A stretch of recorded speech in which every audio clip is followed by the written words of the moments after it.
Son ya las 9:13, las 8:13 en Canarias. ¿Saben ustedes cuál era la canción número 1 de los 40 principales en el año 86? Rosendo Mercado, con Agradecido. Hace ahora 30 años Europa era sinónimo de ilusión. España y Portugal firmaban su adhesión a un proyecto que había nacido económico y que tuvo siempre aspiraciones políticas. 30 años después, el proyecto busca respuestas a muchos problemas que se resumen en una palabra: desconfianza. Desconfían los británicos, que amenazan con irse, es lo que llamamos Brexit. Desconfían los griegos, martirizados por una austeridad que ha hecho derrumbarse un 25% su riqueza y ha arrasado su calidad de vida.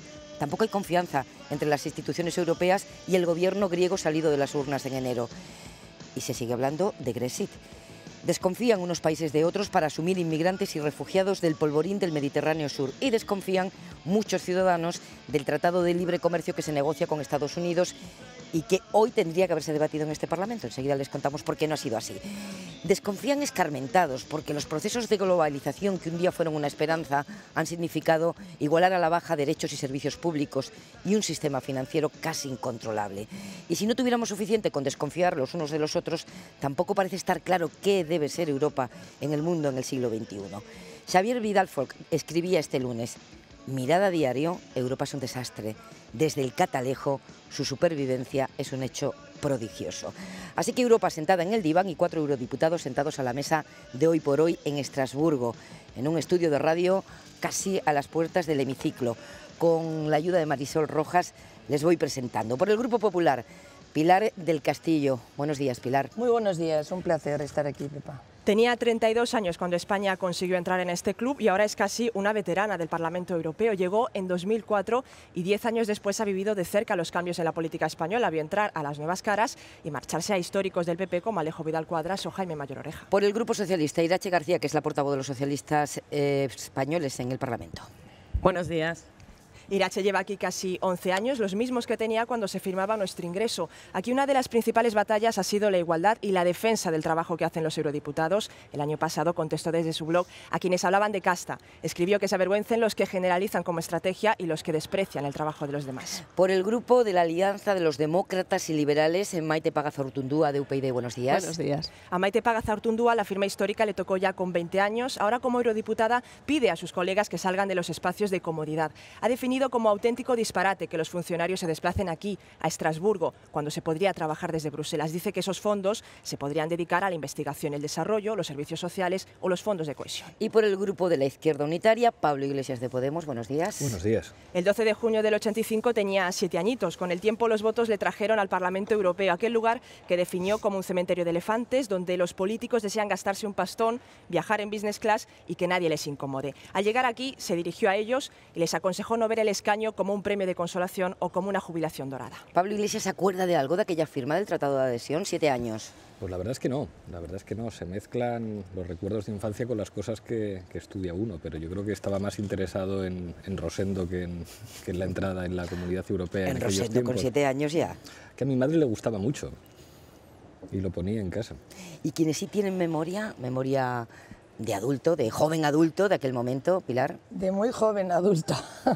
Pues yo realmente sí, yo claro que lo recuerdo, pero sobre todo, más que una foto concreta, naturalmente recuerdo la firma del tratado en el Palacio de la Moncloa, esa imagen, pero lo más importante es que era pues la realidad de un deseo, de un anhelo de tantas generaciones españolas que viviendo en un contexto de falta de libertades políticas, de dictadura al fin y al cabo, pues anhelábamos la democracia que había en Europa. Y eso fue lo que realmente yo creo que se vivió por entonces una parte muy importante de la sociedad española, la culminación, la expresión de ese anhelo. La verdad es que para la gente más joven cuesta entender lo que significó el ver aquella bandera con las estrellitas al lado de cualquier carretera perdida de España, porque eso significaba que en breve habría un camino que pensábamos entonces nos iba a conectar con el progreso. Yo lo viví siendo muy jovencita en Extremadura y era verdad, ¿no? Aparecía la bandera y decías, uff, enseguida habrá una carretera y por aquí llegará el progreso y por fin el bienestar. Las cifras son apabullantes, 150.000 millones de euros, solo en fondos regionales, 14.000 kilómetros de autovías confinanciados con fondos europeos. Ahora hay que ver para qué hicimos tantas autovías, ¿no? Y algo más importante, acabar con el aislamiento. ¿Qué hemos hecho mal para que de aquel entusiasmo y esta cuenta y este balance hayamos pasado a la decepción? Irache. Los momentos son muy distintos. Yo tengo leves recuerdos, a pesar de tener 11 años. En mi casa se hablaba mucho y también hablábamos de la lucha por la democracia que habían tenido generaciones como la de mis padres y el cumplimiento de ese sueño y ese anhelo de un espacio de libertades, un espacio de progreso, un espacio de derechos sociales. Los inicios de España en la Unión Europea significaban el desarrollo de esos anhelos y de esos sueños. Y es verdad que la política de cohesión y otras políticas beneficiaron el que nuestro país, el que España, durante multitud de años consecutivos fuera avanzando económicamente hasta llegar a la convergencia con el resto de países europeos. Pero la España y la Europa de hoy es muy distinta a la de hace 30 años. Las circunstancias son completamente distintas, la globalización, los nuevos retos, situación de crisis económica, cómo han respondido las instituciones europeas a esta crisis económica, cómo nos están afectando realidades en el ámbito de la política internacional que también tienen su reflejo en nuestro proyecto europeo, la situación de la inmigración, que creo que es algo evidente. Decíamos en un debate, en el Mediterráneo no se están hundiendo solo las vidas de las personas, también se está hundiendo la dignidad de Europa. Pero no solo circunstancias ajenas, ¿no? El propio funcionamiento de las instituciones, la burocratización, el diseño del euro, la ausencia de una gobernanza económica. Ha habido una responsabilidad interna de las instituciones europeas en alejarse de los ciudadanos y en funcionar como un ente que no tiene nada que ver con la vida de los ciudadanos, que acaba determinando. Bueno, es que la unión monetaria no fue acompañada a la entrada del euro. Y cuando llegó la crisis no teníamos los instrumentos, y esos instrumentos han estado fuera de lo que era el propio marco de control democrático. La Troika tiene una parte que nosotros como parlamentarios no podemos controlar.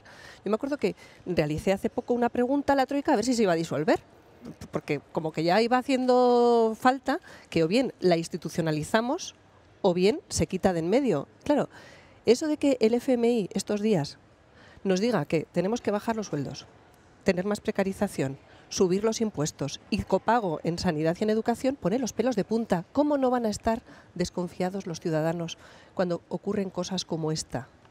Vamos a ver, la entrada, yo tenía 20 años, escuchaba a Rosendo, vivía en Hernani y además fue el año en que me comprometí políticamente contra el terrorismo porque mataban a mis vecinos y nadie decía nada y en mi pueblo parecía que no pasaba nada. Y además como Hernani está tan cerca de Francia, nosotros siempre estábamos yendo a Francia. O sea que romper el aislamiento para los guipuzcoanos era algo como muy necesario porque estábamos tan cerca del resto de Europa que todas estas vivencias pueden darse al mismo tiempo. Rosendo, la lucha contra el terrorismo y desde luego saber que necesitábamos estar con el resto de los europeos. Pero no hemos gestionado todo lo bien que hubiéramos podido estos 30 años porque las desigualdades territoriales no han cambiado en el mapa de España. Hemos subido la renta per cápita, pero hemos mantenido enormes desigualdades. Pero sobre todo, ¿ha cambiado la forma de hacer política? Es posible. Escuchábamos en la portada de esta hora de radio el resultado electoral de hace un año. Cubrimos los periodistas con pasión esa campaña electoral. Se dijo esta vez sí, son unas elecciones trascendentales, va a servir para acercar Europa a los ciudadanos. Podemos irrumpió con mucha fuerza. ¿Y qué ha pasado en este año? ¿Qué pasa con las instituciones? ¿Han conseguido ustedes que de verdad los españoles, los italianos, los franceses se interesen por lo que hacen? ¿Consiguen comunicar algo? Están pasando cosas. Yo creo que la relación que tenemos los europarlamentarios con buena parte de las instituciones que deciden de verdad, como la Troika o como el FMI, recuerda aquella que tenía Gila con el enemigo. Es decir, que hacer una pregunta a la Troika o una pregunta al FMI se convierte en poco menos que en un chiste. De hecho, lo que tenía que haber ocurrido hoy y no ha ocurrido hoy revela muy bien cómo funcionan las instituciones europeas. El presidente del Parlamento no ha tenido ningún problema en reconocer públicamente que el problema de la votación de hoy es que no había consenso. Es decir, nos imaginamos a Mariano Rajoy diciendo, hombre, no voy a convocar elecciones porque no hay consenso entre los españoles. Es que de eso se trata.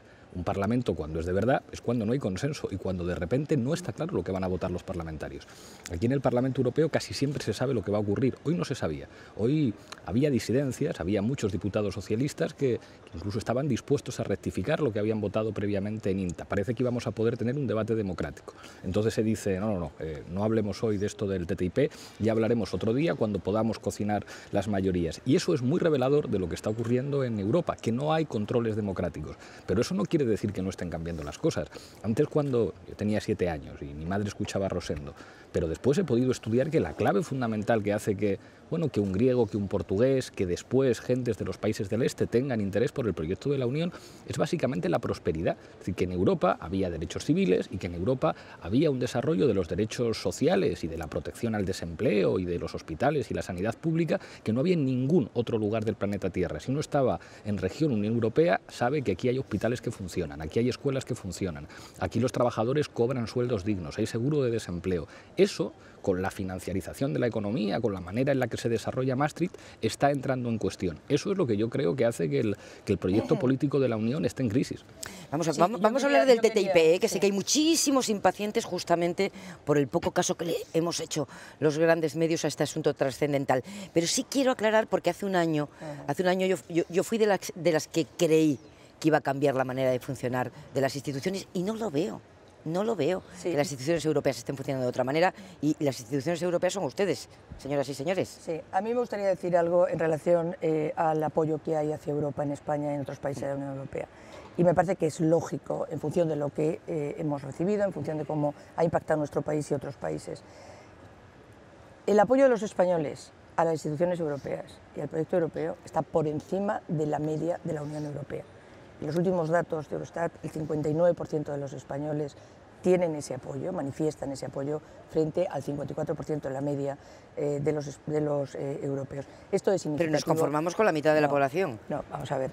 Un 59% que en elecciones municipales y autonómicas han votado un poco más de un 60 o cerca de un 65%, no es muy significativo en realidad, porque hay mucha gente que simplemente pues, no tiene ese interés por la política y no tiene ese interés y no manifiesta una opinión. Yo creo que no es desdeñable en absoluto y es lógico, porque los españoles hemos recibido pues mucha ayuda para la consolidación no solo de la democracia, sino también la modernización de la economía, la apertura a los mercados exteriores, etcétera, etcétera, etcétera. Y eso se manifiesta ahí. Naturalmente que las condiciones de crisis también han afectado y esos porcentajes han bajado en relación a antaño, que eran muy superiores. Pero hay que poner un poquito las cosas en su sitio porque si no, pues podemos tener una visión un tanto desequilibrada de cuál es la realidad. No estamos en esas condiciones, en esa situación de emergencia que pudiera parecer en unas opiniones sin ver qué dicen también los datos objetivos, ¿no? A mí me preocupa la política. ¿Cómo se hace la política aquí dentro? ¿Se tiene acceso a la información necesaria para saber qué es el TTIP? ¿Se puede debatir luego eso en su grupo parlamentario, cada uno, antes de llegar al pleno y luego entramos en el pleno? ¿Cómo se hace? ¿Se hace la política de otra manera o aquel déficit democrático del que veníamos hablando hasta las elecciones de hace un año se mantiene a fecha de hoy, Irache? Sí, Pepa, dices que a ti te preocupa la política y a mí también me preocupa que en muchos casos aquellos que llevamos a cabo esta labor política no seamos capaces a lo mejor de trasladar lo que aquí se está debatiendo, el trabajo que estamos haciendo a la ciudadanía, ¿no? Muchas veces la opinión pública y las noticias no están puestas el foco en el ámbito europeo y por lo tanto una Europa donde la toma de decisiones es mucho más a largo plazo que lo que puede ser en un ayuntamiento, en una comunidad autónoma o incluso en un Parlamento nacional, hace que la explicación de esos procesos tan largos sea más difícil. Yo no les quiero interrumpir, pero es que luego hay una cumbre de fin de semana entre Merkel y Hollande y lo que ustedes llevan aquí negociando muchos meses se desatasca en un café en Berlín.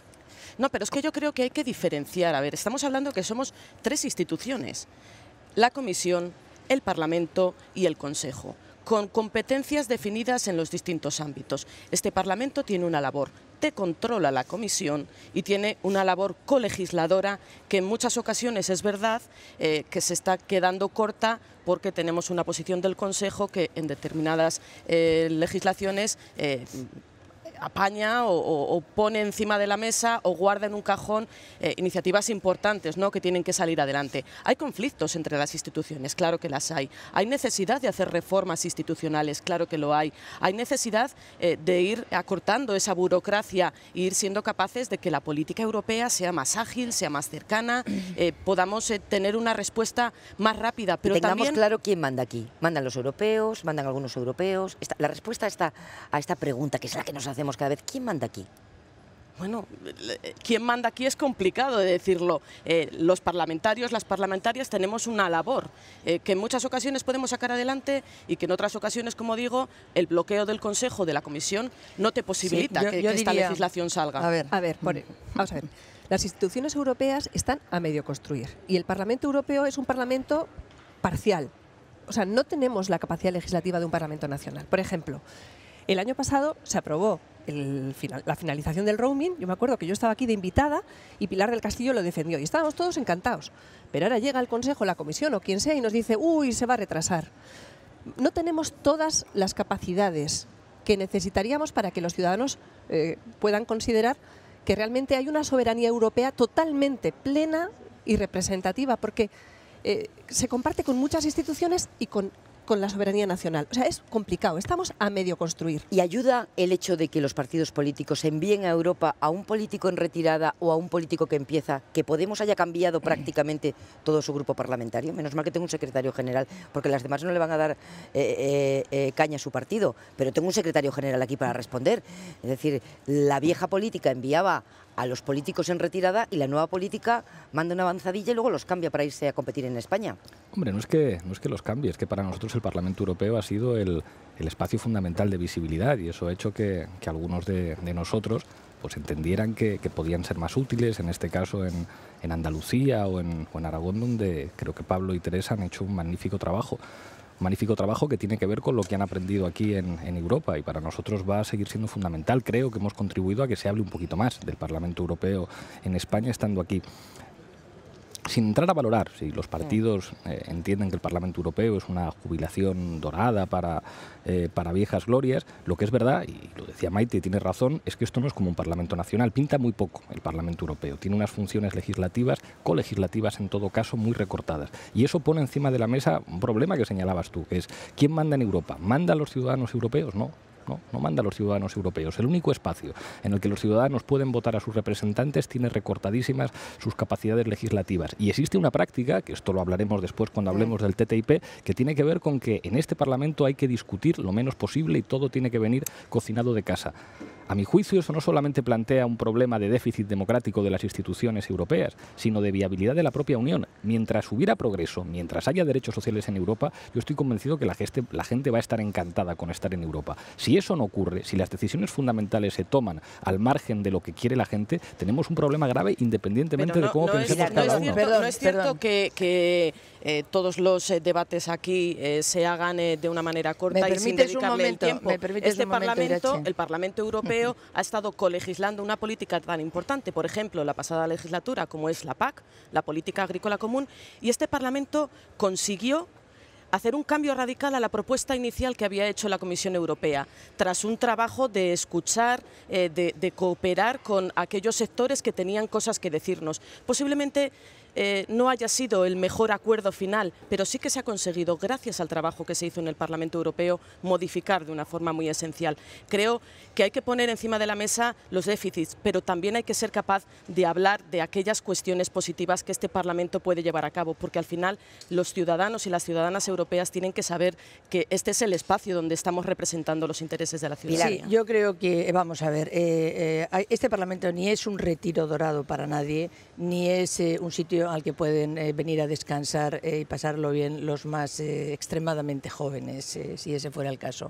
Este es un Parlamento que exige trabajar muchísimo, muchísimo. Este es un Parlamento que empiezan los debates a las 8 de la mañana y acaban a las 8 de la tarde. Este es un Parlamento en el que cuentas con un nivel de información extraordinario, con una riqueza de la información y de todos los puntos de vista extraordinario. Es decir, exactamente lo contrario de lo que parece que existe en la percepción. Exactamente lo contrario. Pues vamos a ver. Por tanto, es un Parlamento que toma unas decisiones muy fundamentadas y que quien dice eso es que no ha debido estar nunca en una comisión y no ha debido estar nunca llevando un informe y no ha debido estar nunca realmente metido en los asuntos. De lo que está diciendo Pilar del Castillo a propósito ya del tema que hoy habría que haber debatido y no han debatido ustedes en el hemiciclo, y les propongo debatir aquí.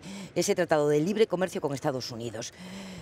A ustedes les suena, a los periodistas también, pero habrá oyentes que digan, ¿pero de qué me están hablando ahora? Bueno, pues para resumir, antes de empezar a discutir, Rafa Panadero se ha acercado a los que están a favor, en contra, y pone un poco las cifras en danza. Dicen los que lo defienden que el objetivo es aumentar la inversión y el comercio entre Europa y Estados Unidos y hacer realidad un mercado que cree más crecimiento y empleo, hasta 140.000 puestos en España, según algunos estudios. Pero para otros... El Tratado de Libre Comercio va a significar un verdadero tsunami para la economía real y la economía productiva.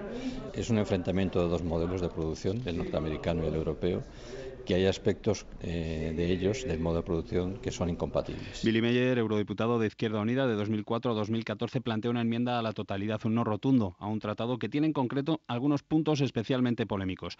El principal, el que más dudas levanta, el mecanismo ISDS, un sistema de arbitraje privado ante el que las empresas podrían denunciar a los estados cuando sientan que sus derechos han sido vulnerados. Por ejemplo, si el cambio en una ley afecta a sus beneficios. Eso, según Rocío Sánchez Cuenca de la campaña No al TTIP, supone que se delegue todo el poder en las grandes empresas que buscan como fin último un lucro por encima de la soberanía de los estados, que buscan el bien común, ¿no?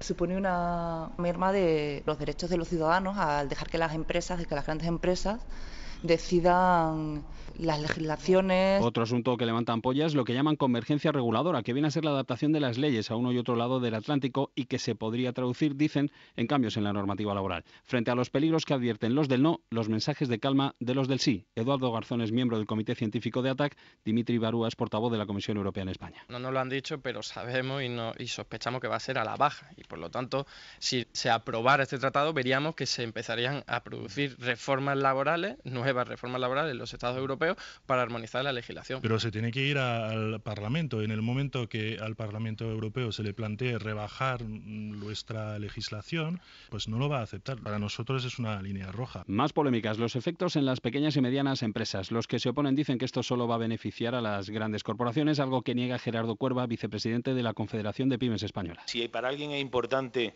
este acuerdo, es para la pyme.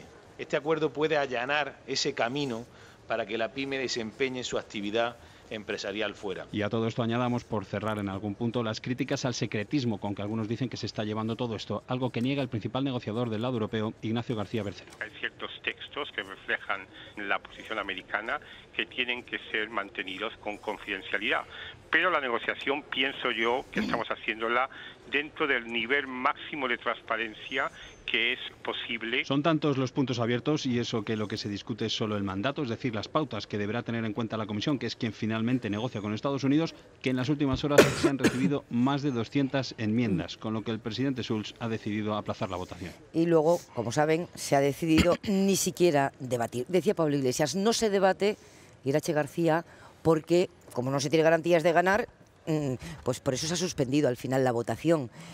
El presidente del Parlamento es socialdemócrata, como usted, es del Grupo Socialista, que tiene un carajal dentro tremendo con este asunto, ¿no? Porque hay mucha división de opinión. No se debate porque se ha votado en el Pleno y los diputados y las diputadas han votado si querían o no aplazar el debate. Quien ha querido estar en el Pleno para mostrar su posición contraria a que se aplazara el debate lo ha podido hacer. ¿Qué es lo que está ocurriendo en estos momentos? Hablamos, y en la parte inicial se ha explicado bien, no de la posición del Parlamento con respecto al TTIP. El Parlamento, cuando se haya finalizado, si finaliza el proceso de negociación, solo puede decir sí o no. ¿Qué es lo que estamos haciendo en estos momentos desde el Parlamento? Posibilitar una posición política para establecer las condiciones a quienes están negociando. Tenemos varias opciones. Aquellos que tienen fijada ya su posición inicial contraria al TTIP no necesitan un informe para condicionar a los negociadores, directamente no quieren TTIP. Aquellos que estamos diciendo que el TTIP que el acuerdo de comercio con los Estados Unidos tiene que tener una serie de condiciones, unas líneas rojas, tiene que garantizar los derechos laborales, sociales, medioambientales, se tiene que excluir el arbitraje privado. Quienes estamos poniendo condiciones queremos que haya un debate, que haya un informe y que se pueda condicionar a quienes están negociando. Si no hemos sido capaces de llegar a un acuerdo claro donde se marquen esas líneas rojas, lo que se ha utilizado es un instrumento que tiene el reglamento de este Parlamento y es devolver el asunto a comisión para que intenten volver a retomar aquellas enmiendas de compromiso, aquellos acuerdos que posibiliten que el Parlamento tenga un informe. Para mí, para los socialistas, es importante que haya un informe. Queremos condicionar a quienes están negociando. Señores, ¿es una oportunidad para Europa o es un paso más hacia la desregularización, la pérdida de derecho y de calidades? ¿Qué es el TTIP? Sí, vamos a ver, el TTIP es una cosa muy sencilla, una cosa tan sencilla como que se han firmado, tan sencilla, es compleja en su contenido, pero es sencilla en su definición, en su comprensión. Es un tratado para que no haya las barreras arancelarias que impiden entrar a determinados productos, que son muchos europeos, y lo contrario. Es un tratado para facilitar el vender y el comprar. Es un tratado para facilitar que la exportación, por ejemplo, en Europa, de la que dependen 31 millones de puestos de trabajo, en España 1,6 millones, que se ha desarrollado extraordinariamente gracias a la competencia, a la habilidad y a la visión de muchísimas pequeñas, medias empresas españolas y de otra naturaleza, en estos momentos de crisis, que ha sido fundamental, tenga todo tipo de facilidades. Tratados como este se acaban de firmar recientemente con Canadá, con Corea, con Colombia, con Perú, se negocia uno con Ecuador. Hay muchísimos tratados de esta naturaleza. La complejidad de este tratado reside en los dos ámbitos geográficos y políticos tan extraordinarios que constituyen Europa y los Estados Unidos. Y tan diferentes, porque las preguntas que nos hacen llegar los oyentes interesados en este tema, ¿se van a llenar nuestros supermercados de carne no controlada con los criterios sanitarios europeos? ¿Va a arrasar aún más el cine europeo, el cine americano al cine europeo? ¿Qué pasa con las normativas de protección medioambiental que se aplican a las empresas aquí y que no se aplican en Estados Unidos? Esto es lo que genera temor. Sí, eso no va a cambiar, perdón, es que eso no va a cambiar. Primero, los asuntos culturales, los asuntos culturales están exentos. No yo. Los asuntos culturales están exentos del tratado, es decir, todos estos temas de los que hablaba de la cultura y tal no entran en el tratado. Los temas de los supermercados, de la carne con hormonas, de tal, eso no se va a permitir. Lo que dice la legislación europea que no se permita, no se va a permitir. Los estándares de protección medioambiental no se van a reducir. Bueno, tres cosas muy rápidas respecto a los contenidos del tratado. El tratado lo que hace en última instancia es armonizar, y en esto estaremos de acuerdo todos, la legislación medioambiental y las legislaciones laborales. El problema es que armoniza a la baja.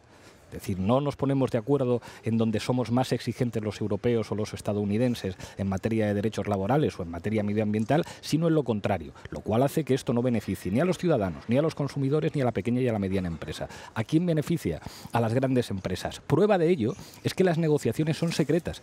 Hay diputados de este Parlamento que han tenido que firmar una cláusula de confidencialidad cuando entran a las negociaciones. No pueden decir, por ejemplo, si tú les preguntas, Pepa, le preguntas a Maite, ¿qué has visto tú? No te lo puede decir. Y le han votado a los ciudadanos para estar en este Parlamento, pero ha tenido que firmar una cláusula de confidencialidad. Quien negocia cosas normales que beneficien a la gente no necesita que haya ningún tipo de secreto. Y una cosa más, y con esto ya termino, todas las cosas importantes de este Parlamento implican que se vean algunas de las vergüenzas de cómo funciona Europa. Los socialistas y los del Partido Popular se pusieron de acuerdo para votar a la Comisión Europea encabezada por el señor Juncker, en la que hay unos de uno y otros de otros. Cuando salió el famoso asunto LuxLeaks, que tenía que ver con que este señor, el señor Juncker, negoció en secreto con multinacionales que no pagasen impuestos, impidieron que se hiciera juntos otra vez votando una comisión de investigación. Cuando parecía que hoy no iban a estar de acuerdo con todos los aspectos de este acuerdo que es estratégico para los intereses de las multinacionales, entonces no se debate en el Parlamento y se vuelve a llevar a comisión, donde los socialistas, que parece que lo ibais a rectificar, pero votasteis a favor de que existieran tribunales de arbitraje, tribunales Pablo, internacionales... estás faltando a la verdad y lo sabes. Déjame acabar. estoy faltando a la verdad. Y lo sabes. No me interrumpas, termino y hablas tú después. En la Comisión INTA, los diputados socialistas votaron a favor de que existieran unos tribunales internacionales de arbitraje que no están hechos por jueces y que permiten, por ejemplo, que si una empresa minera estadounidense opera en España y no cumple la legislación medioambiental española, puede denunciar a España y obligar a España a pagar la indemnización. Vamos a ver. Un segundo, por alusión. Está diciendo cosas que no son ciertas, Pablo. La posición de los socialistas en la Comisión de INTA es que sean los tribunales nacionales donde se diriman los conflictos y que para que no haya arbitrajes privados se tiene que crear un tribunal público internacional. Para que no existan arbitrajes privados. Pero si habéis reconocido que os equivocasteis algo... Pablo, no nos hemos equivocado. Hemos querido hacer un matiz para aquellos que estaban trasladando una preocupación, pero la posición de los socialistas es clara y evidente. Estamos en contra del arbitraje privado. Y también dices, se están negociando los derechos a la baja. ¿Me puedes decir cuál es tu posición sobre lo que propusimos los socialistas en el informe, que es vincular las normas de la OIT a este acuerdo? Por favor, dime cuál es tu posición. No, perdona. Yo fui la primera parlamentaria española que se fue al cuarto secreto a leer estos documentos que no están desclasificados. Y tuve que firmar efectivamente que no puedo hablar, ni contar nada, ni comunicar nada de aquello que yo he visto. Hay que contar varias cosas. Primero, lo que sí está desclasificado y está en la página de la Comisión Europea, prácticamente todo está en inglés. Yo he hecho varias preguntas a la Comisión diciendo, pero ¿cómo es posible la transparencia y la accesibilidad si la gente no puede leer las fuentes de verdad, lo que la Comisión ha colgado en español y en las otras lenguas europeas? Me contestan, tiene usted razón, pero es que es muy caro. Bueno, nosotros hemos hecho un cálculo y costaría como un 0,0000 poco por cien del presupuesto de la Comisión. O sea que me parece que es absolutamente intolerable esa parte. Con respecto a lo que está en ese cuarto secreto y a lo que tenemos acceso, yo no entiendo por qué no se puede desclasificar. Lo digo sinceramente y no puedo decir más sobre esto. Ahora bien, y ya vamos a la cuestión fundamental. Yo he descubierto leyendo el informe estos días que aparecen dos cosas que a mí sí que me parecen muy serias. Más allá del ISDS, que nosotros íbamos a votar en contra, porque el ISDS es ese mecanismo de arbitraje para los inversores. Particular para los inversores, ¿es eso? Sí, nosotros estamos a favor de un Tribunal Internacional de Inversiones de carácter público. E íbamos, en el Grupo Liberal, lo bueno que tenemos es que somos muy transparentes y que tenemos dos almas. Entonces, unos son más liberales y otros somos más socialliberales, y en esto del ISDS no íbamos a votar a favor del informe. Pero yo he encontrado dos cosas en el informe que sí me han preocupado. Y son el que aparece una figura que es el diálogo transatlántico de legisladores y que aparecen unos órganos de cooperación en materia de regulación con el pretexto de no dilatar el proceso legislativo que nosotros tenemos. Sí. Hombre, a mí eso no me parece bien. Sí, Pilar del Castillo. Pero perdona, pero no es que no me parezca bien. Me parece bien, primero, que no lo conozcan los ciudadanos por lo que esto significa. Mira, los ciudadanos tienen desconfianza por lo que no conocen y porque tienen miedo de que haya más troicas. Pilar del Castillo. Sí, vamos a ver, yo creo que lo que hay que hacer es a clarificar, porque si no clarificamos hay un problema y a veces no se clarifica a mi modo de ver por distintas razones, una quizá porque se mezclan muchos aspectos y otras porque se falta a lo que es cierto y se dice cosas que no son ciertas. Por ejemplo, este tratado ni se va a armonizar la legislación medioambiental ni se va a armonizar la legislación laboral. Eso supone, sinceramente, un profundo desconocimiento de lo que estamos hablando. Yo no sé si intencionado o no, pero el hecho objetivo es que es un profundo desconocimiento de qué significa el tratado. El tratado, decía yo antes, es un instrumento para facilitar que desde Europa se pueden vender más productos en Estados Unidos y lo contrario, lo cual enriquece a ambos países, en fin, la Unión Europea y a Estados Unidos, porque hay más facilidad. Desde Europa se podrán exportar mejor los automóviles, que tienen más barreras arancelarias, los productos cárnicos, los productos lácteos, y podemos hacer una larga lista. Y al contrario, se trata de que eso se haga pues de una manera organizada. Y respecto de la transparencia, yo he asistido a muchísimas reuniones de debate sobre este tema en este Parlamento y he tenido la documentación que he necesitado. Pero además hay que decir que cuando se llegue a un acuerdo es necesario que el Parlamento Europeo lo vote, pero es más, es necesario que ese acuerdo lo ratifiquen todos los parlamentos nacionales. Así que veamos cuál es todo el curso y yo tengo que decir una cosa, yo creo que desde luego hay mucha más transparencia en este proceso que en algunos de los que está habiendo respecto de los pactos electorales en España. Me parece que la transparencia en una serie de casos es muchísimo menor en esos pactos electorales que lo que estamos haciendo. Decía Rafa Panadero, los defensores argumentan, claro, que esto va a crear empleo, va a facilitar cosas obvias, que es un tráfico de productos a los dos lados del Atlántico que ya se produce, pero con más dificultades. Y dejabas tú, Irache, una pregunta en el aire para Pablo Iglesias que no te había respondido. La pregunta primero y la respuesta después. La pregunta, ¿cuál era la pregunta? Sí. Que cuál era la posición de su grupo político y de él mismo acerca de que en el informe aparezcan cuestiones como la vinculación de las normas de la OIT en este acuerdo, que las autoridades norteamericanas tengan que asumir estos convenios internacionales. Que Estados Unidos tenga que asumir los convenios internacionales de la OIT, de la Organización Internacional del Trabajo en materia laboral. Eso es. Sí, Pablo Iglesias. Está genial que el documento diga, estaría muy bien que los Estados Unidos se vincularan a los convenios de la OIT y a las normativas medioambientales, pero eso no implica obligaciones para los Estados Unidos que, como todo el mundo sabe, ni siquiera el protocolo de Kioto estuvieron dispuestos a firmar. Con respecto a estos tribunales de arbitraje, que tienen su importancia y todo el escándalo tiene que ver porque en la Comisión de Comercio Internacional, en INTA, presidida por el señor Lang, se llega a un acuerdo entre socialistas, populares, conservadores y liberales para votar los famosos tribunales de arbitraje. Ante el escándalo que se genera entre los socialistas dicen no, que no queríamos decir lo que parece que hemos dicho. ¿Qué quiere decir estos tribunales internacionales? Para que lo entiendan la gente que nos está escuchando. Pues lo que le ocurrió a Canadá, que en Canadá operaban empresas norteamericanas que hacían fracking y las autoridades canadienses dijeron, esto daña el medio ambiente, y Estados Unidos pudo denunciar a Canadá a un tribunal formado por árbitros privados, formados por las propias multinacionales. Yo no quiero que en mi país pase esto, yo no quiero que ninguna empresa denuncie a mi país porque no quiere cumplir la ley de mi país. 20 segundos. 20 segundos. Vamos a ver, no es exactamente blanco o negro. Aquí la cuestión es que es tan ambicioso lo que se quiere negociar que va mucho más allá de lo comercial. Se quiere regular parte de lo que es la globalización y se quiere agilizar en cosas que seguramente es una huida del derecho político. A mí eso es lo que me preocupa. Puesto que estamos de acuerdo en muchas cuestiones y lo que nos preocupa es aquello que va en contra de los intereses de la ciudadanía, yo lo que espero es que hagamos un esfuerzo para que este Parlamento vuelva a debatir el asunto, veamos cuáles son esos puntos que nos unen y seamos capaces de tener una posición política como Parlamento para poner las condiciones necesarias e imprescindibles para este acuerdo. Pilar del Castillo. Sí, yo creo que hemos pasado 30 años, cumplimos 30 años desde el ingreso de España y en el futuro lo que tenemos que hacer es comprometernos para que la Unión Europea realmente desarrolle todo ese potencial extraordinario que tiene, para el progreso del conjunto de los ciudadanos europeos. Y en eso hay que estar muy comprometidos, ser muy claros y crear poca confusión. Primera aproximación a este tema. Y yo me comprometo a seguir debatiendo con todos ustedes cuando vaya progresando, me imagino, ¿no? Vaya progresando esta negociación en un sentido o en otro. Son las 10 menos 10, las 9 menos 10 en Canarias. Maite Pagazaurtundúa, Irache García, Pablo Iglesias, Pilar del Castillo, un placer haberles tenido aquí. Quedan emplazados a seguir debatiendo y ustedes a seguir escuchando la radio ya desde España. Yo me despido desde Estrasburgo.